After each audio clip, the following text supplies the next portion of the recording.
السلام علیکم ورحمۃ اللہ وبرکاتہ۔ الحمد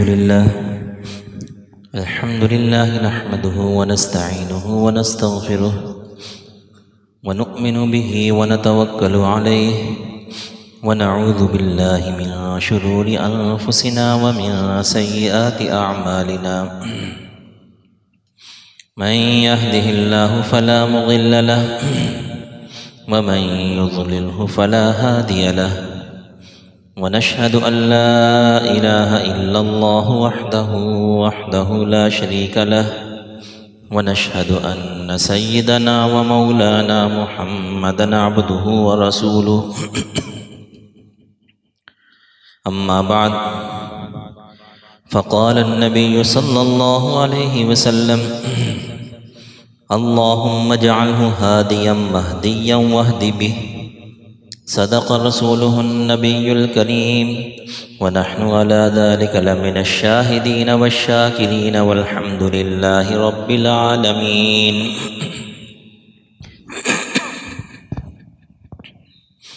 میرے محترم دوستوں اور بزرگوں، رجب کے مہینے کے متعلق جو اس میں بدعات اور خرافات کچھ امت میں رائج ہیں، اس کے متعلق، اور اسی طرح واقعہ معراج کے متعلق کچھ گفتگو ہو چکی۔ اسی مہینے میں ایک ایسی ہستی کا نام بھی آتا ہے کہ جو مظلوم صحابہ کرام شمار ہوتے ہیں، ان میں ایک نام حضرت امیر معاویہ رضی اللہ تعالیٰ عنہ کا بھی ہے۔ اگرچہ ان پر وہ ظلم تو نہیں ہوا جو حضرت حسین رضی اللہ تعالیٰ عنہ پر پیش آئے اور اہل بیت پر پیش آئے، لیکن 1400 سال سے جو قیل و قال اور جو برا بلا اور جو اعتراضات کی بوچھاڑ ان پر کی جا رہی ہے، وہ بھی ایک بہت بڑا ظلم ہے۔ اور ان کے تمام فضائل جو احادیث کے اندر آتے ہیں، ان سب کو ایک طرف رکھتے ہوئے جو ان کے دور میں ایک ایسا واقعہ پیش آ گیا جو آپس میں صحابہ کرام کا اختلاف ہوا، اسی کو اچھال کر پیش کیا جاتا ہے اور طرح طرح کی تہمتیں لگائی جاتی ہیں، نعوذ باللہ من ذالک۔ جبکہ حضرت امیر معاویہ رضی اللہ تعالیٰ عنہ اور ان کے والد محترم حضرت سفیان رضی اللہ تعالیٰ عنہ، یہ حضرات فتح مکہ کے موقع پر اسلام لے کر آئے، اور فتح مکہ 17 رمضان کو ہوا،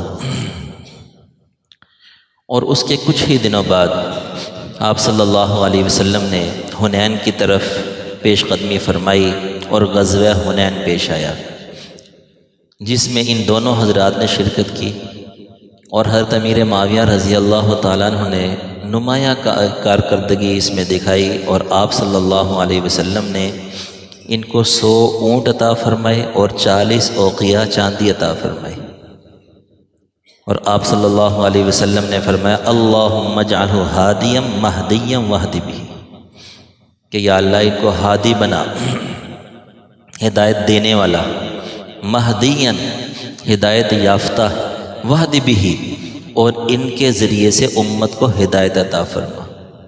یہ دعا ہی کی برکت تھی کہ حضرت امیر معاویہ رضی اللہ عنہ کے دور میں بہت زیادہ فتوحات ہوئیں اور دین اسلام دور دور تک پھیل گیا۔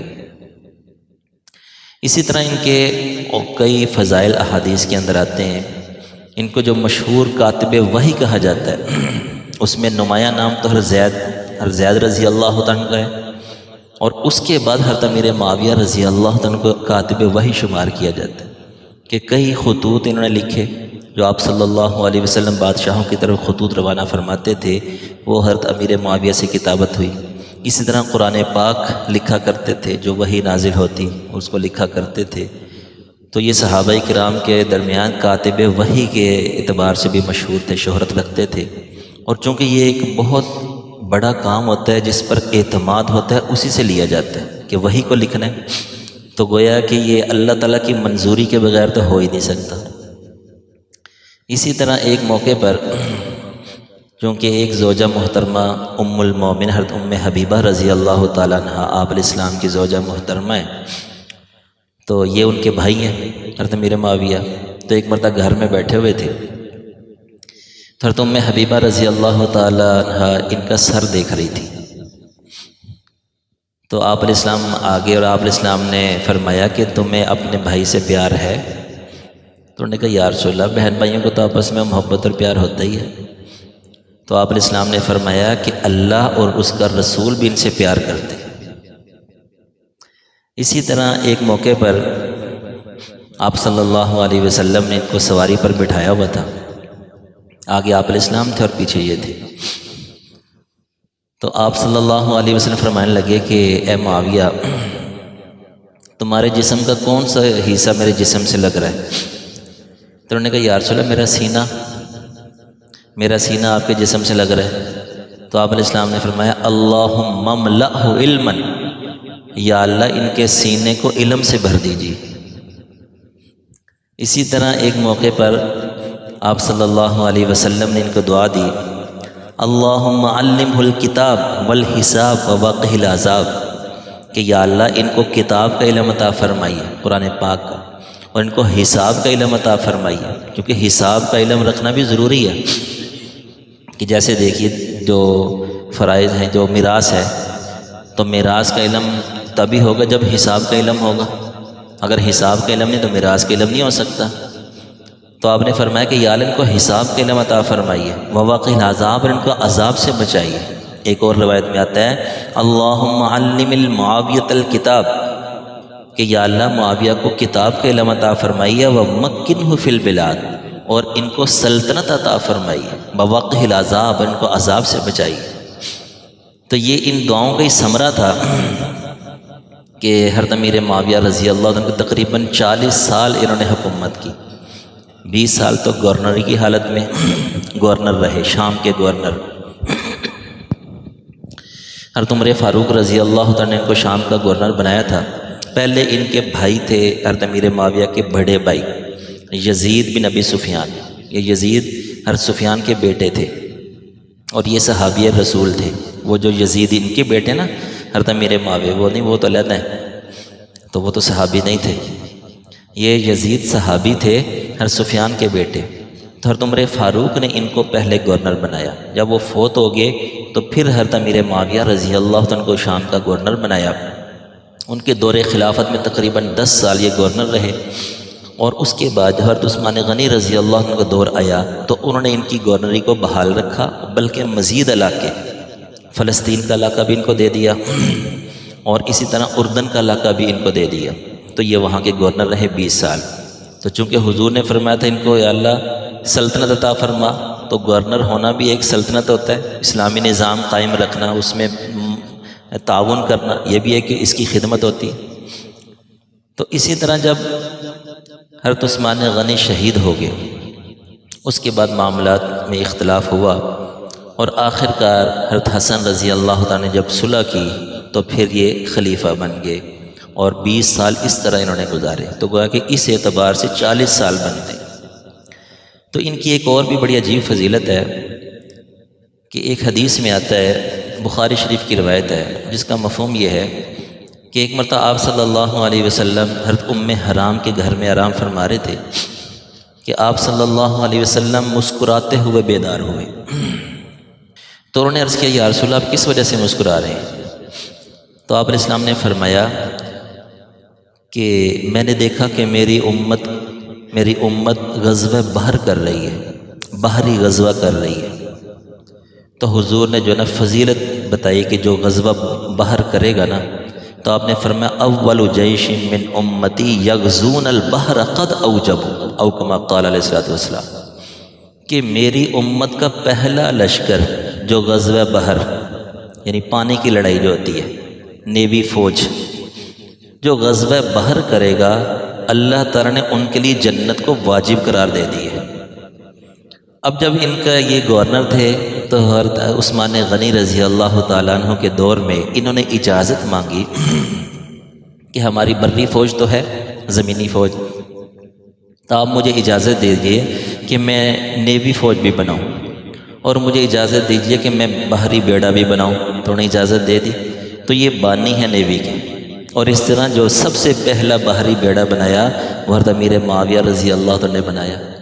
تو اس طرح فوج کو مرتب کیا، منظم کیا، اور انہوں نے قبرص پر حملہ کیا، اور یہ سارا جو سفر تھا یہ بحر کا تھا، غزوہ بحر۔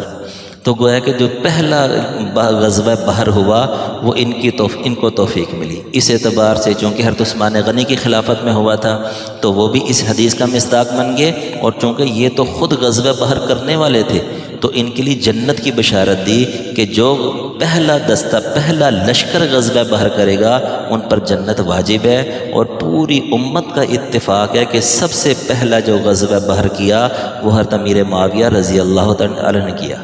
اب دیکھیے کہ یہ بشارتیں اس قدر ہیں کہ آپ علیہ السلام جنت کو واجب قرار دے رہے ہیں۔ اب ایسا جو اتفاق سے ایسا معاملہ پیش آ گیا امت کے اندر کہ بعض جو منافقین کی سازشیں تھیں وہ رنگ لائیں، اور آپس میں صحابہ کرام کا اختلاف ہو گیا۔ اب جو صحابہ کرام کا آپس میں اختلاف ہوا نا، اس کو جنگ نہیں کہنا چاہیے کہ صحابہ کرام کی آپس میں جنگ ہو گئی، ٹھیک ہے، اس کو حرب کا لفظ نہیں کہتے، حرب جنگ کو کہتے ہیں عربی میں۔ اس کو کہا جاتا ہے مشاجرات صحابہ۔ مشاجرات صحابہ جو ہے نا، آپ نے سنا ہوگا شجر کا لفظ، شجرکاری، یہ شجرکاری کی مہم ہوتی ہے، درخت لگاتے ہیں نا، تو شجر جو ہے نا درخت کو کہتے ہیں۔ تو یہ جو امت جو ہے نا مشاجرات کا لفظ استعمال کرتی ہے، مشاجرات صحابہ۔ اب شجر میں کیا ہوتا ہے کہ تنا ایک ہوتا ہے، اور جو آپس میں شاخیں ہیں نا وہ گتھم گتھا ہوتی ہیں، وہ ایک دوسرے کے اندر گھسی ہوتی ہیں۔ تو کوئی بھی اس اختلاف کو، جو گتھم گتھا شاخیں ہیں نا، ان پر تنقید نہیں کرتا۔ جو شاخیں جیسی بھی ہوں تو چاہے آپس میں گتھم گتھا ہیں، کوئی بندہ تنقید نہیں کرتا کہ یار یہ کیسا درخت ہے، اس کی شاخیں ایک دوسرے کے ساتھ گتھم گتھا ہیں۔ تو جو امت نے لفظ استعمال فرمایا، یہ لفظ استعمال کر کے بتا دیا کہ یہ صحابہ کرام کا اختلاف مشاجرات، شجر کی شاخوں کی مانند ہے کہ بظاہر آپس میں گتھم گتھا ہیں لیکن سب کی نیت درست ہے۔ یہ صحابہ کرام ہیں، ان کی لڑائی بھی اللہ کی رضا کے لیے اور ان کی صلح بھی اللہ کی رضا کے لیے، کیونکہ سب کی نیت ٹھیک تھی نا۔ جو آپس میں اختلاف ہوا اس میں حضرت امیر معاویہ، حضرت عائشہ رضی اللہ تعالیٰ عنہ، ان دونوں کا موقف یہی تھا کہ حضرت عثمان غنی کے جو قاتل ہیں ان سے قصاص لیا جائے۔ حضرت علی فرماتے تھے کہ حکومت کو منظم ہونے دو۔ یہ تو بہت زیادہ ہزاروں کی تعداد میں باغی، چونکہ حضرت علی تو مدینہ منورہ میں تھے، انہوں نے کہا حکومت کو منظم ہونے دو، مستحکم ہونے دو، پھر قصاص لیں گے۔ تو جب کہ یہ کہہ رہے تھے کہ انہوں نے آپ کے ہاتھ پر بیعت کر کے جان بچا لی، یہ تو نکل جائیں گے ہاتھ سے، تو یہ بنیاد ایک بنی۔ وہ وہاں سے دونوں حضرات کا یہ تھا کہ ہم ان سے جو ہے نا قصاص لیتے ہیں، اگر آپ لیتے ہیں ہم لیتے ہیں۔ حضرت علی کا موقف مضبوط تھا، اور امت نے یہی سراہا کہ اس معاملے میں حضرت علی رضی اللہ عنہ حق پر تھے، کیونکہ نیت ان کی بھی صحیح تھی، انہوں نے قصاص لینا ہی لینا تھا، پھر بعد میں لیا بھی۔ لیکن یہ ایسا معاملہ اٹھا کہ جناب دو جنگیں پیش آ گئی، آپس میں اختلاف ہو گیا، تو لہذا اس وجہ سے دونوں کی نیت درست تھی کہ وہ ان کی نیت بھی درست تھی، ان کی نیت بھی درست تھی۔ اب اس معاملے میں حضرت امیر معاویہ کو کہا جاتا ہے کہ ان سے اجتہادی خطا ہو گئی، اجتہادی خطا۔ اب یہ جب مجتہد کا لفظ ہے نا، یہ بھی ایک حدیث سے ثابت ہے کہ بخاری شریف کی روایت ہے کہ ایک بندے نے کہا کہ حضرت امیر معاویہ کے بارے میں کہا کہ وہ ایک وتر پڑھتے ہیں۔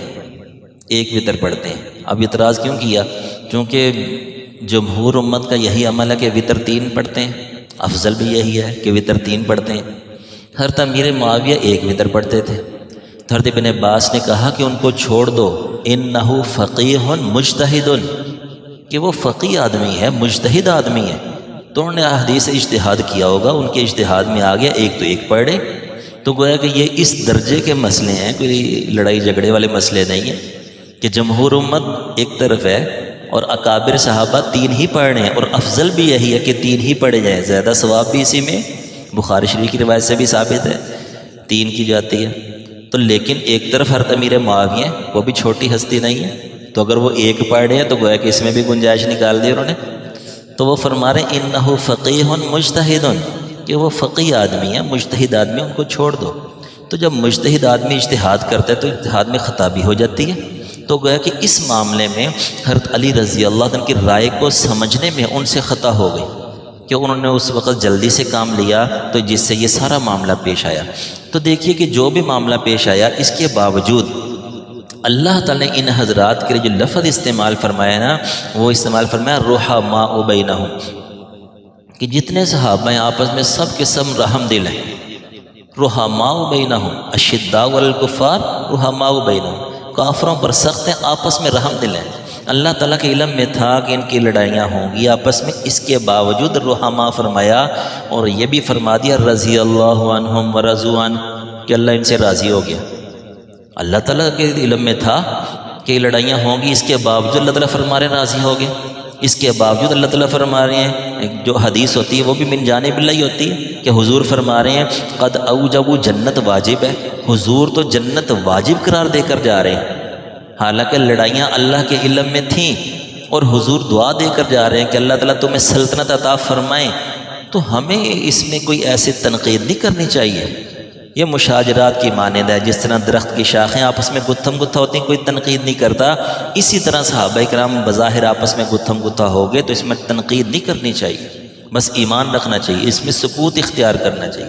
اب بدبختی تو یہاں تک کہ نعوذ باللہ من ذالک کہ حضرت امیر معاویہ کا نام بھی آتا ہے نا تو کہتے ہیں لو جی یہ تو نام ہی ایسا ہے، اس کا تو معنی ہی ایسا ہے، نعوذ باللہ اس کا معنی ہوتا ہے بھونکنے والا، اتنا وہ کلپ چلتا ہے نا سوشل میڈیا پر کہ اس کا تو نام کا معنی بھونکنے والا ہوتا ہے، نعوذ باللہ من ذالک۔ اب اگر یہ اس طرح کیا جائے نا تو یہ عیب جاتا ہے حضور نبی کریم صلی اللہ علیہ وسلم کی ذات پر، جو کتنی احادیث سے ثابت ہے کہ جب کسی صحابی کا کوئی برا نام ہوتا نا تو فوراً حضور بدل دیتے۔ ابو داؤد شریف کی روایت ہے، ایک صحابی تھے تو ان کا نام آتا ہے کہ اسرم، اسرم کا معنی میں کٹنا کا لفظ ہے، کٹنا، تو کٹنا کوئی اچھی چیز نہیں ہوتی، تب حالانکہ عیب نہیں ہے لیکن معنی اچھا نہیں ہے، تو حضور نے فرمایا نہیں اسرم نہیں، تمہارا نام ہے زرا، نام بدل دیا۔ ایک خاتون تھی، ان کا نام تھا آسیہ، آسیہ کا معنی تھا نافرمان، تو حضور نے فوراً نام بدل دیا کہ تمہارا نام آسیہ نہیں، تمہارا نام ہے جمیلہ۔ ایک تھے ان کا نام تھا صاحب، اس میں بھی سختی کا معنی پایا جاتا ہے صاحب، تو حضور نے فرمایا نہیں صاحب نہیں، تمہارا نام ہے سہل، سہل میں نرمی، فوراً نام بدل دیا۔ تو آپ علیہ السلام تو یا معاویہ فرما رہے ہیں، ہر معاویہ کو دعائیں دے رہے ہیں، آپ صلی اللہ علیہ وسلم کی زبان مبارک سے معاویہ کا لفظ نکل رہا ہے، ثابت ہے۔ تو جب حضور نے یہ معنی نہیں کیا اور حضور اگر یہ معنی تھوڑا سا بھی برا ہوتا تو آپ علیہ السلام فوراً تبدیل فرما دیتے۔ یہ تو بس اندر کا بغض ہے، اندر کا بغض، جس کی وجہ سے ان کے نام پر بھی اعتراض کرتے ہیں۔ جب حضرت امیر معاویہ کے بارے میں امام نسائی رحمۃ اللہ علیہ فرماتے ہیں، مشہور محدث ہیں امام نسائی شریف حدیث کی کتاب ہے، امام نسائی فرماتے ہیں کہ صحابہ کرام یہ اسلام کا دروازہ ہے، اور جس بندے نے حضرت امیر معاویہ پر ہاتھ اٹھایا، ان پر کیچڑ اچھالا، نعوذ باللہ من ذالک، تو گویا کہ اس نے صحابہ کرام کی جو ذات ہے ان پر کیچڑ اچھالا۔ تو جس نے صحابہ کرام کی ذات پر کیچڑ اچھالا اس نے گویا کہ اسلام پر کیچڑ اچھالا، چونکہ وہ کہہ رہے ہیں کہ صحابہ کرام اسلام کا دروازہ ہے، تو گویا کہ حضرت امیر معاویہ کی ذات ایسی ہے کہ ان پر کیچڑ اچھالو گے تو گویا کہ اسلام پر کیچڑ اچھالو گے۔ اسی طرح امام ابن تیمیہ رحمۃ اللہ علیہ وہ فرماتے ہیں کہ اللہ تعالیٰ نے حضرت امیر معاویہ کو پہلی سیڑھی قرار دے دیا، جو بندہ یہاں سے پھسل گیا، جس کی زبان یہاں پر پھسل گئی، باقی صحابہ بھی اس کی زبان سے نہیں بچے گی، وہ ضرور باقی صحابہ کی بھی گستاخی کرے گا۔ اس لیے یہ پہلی ہستی ہیں کہ یہاں پر بریک لگانی ہے۔ تو اس وجہ سے کوئی بھی ایسی بات سامنے آ جائے جو بظاہر اختلافی لگ رہی ہے، جو بظاہر ایسی لگ رہی ہے کہ جس میں تنقید کا پہلو ہے، تو بھی اس کی تعویل کر لینی چاہیے۔ جب اللہ بھی راضی، اللہ کا رسول بھی راضی، تو ہمیں بھی راضی ہو جانا چاہیے۔ اگر ہم راضی نہیں ہوں گے تو ہم اپنا ایمان خراب کریں گے۔ اللہ تعالیٰ سے دعا ہے کہ اللہ تعالیٰ صحابہ کرام کی محبت نصیب فرمائے۔ وآخر دعوانا الحمدللہ رب العالمین۔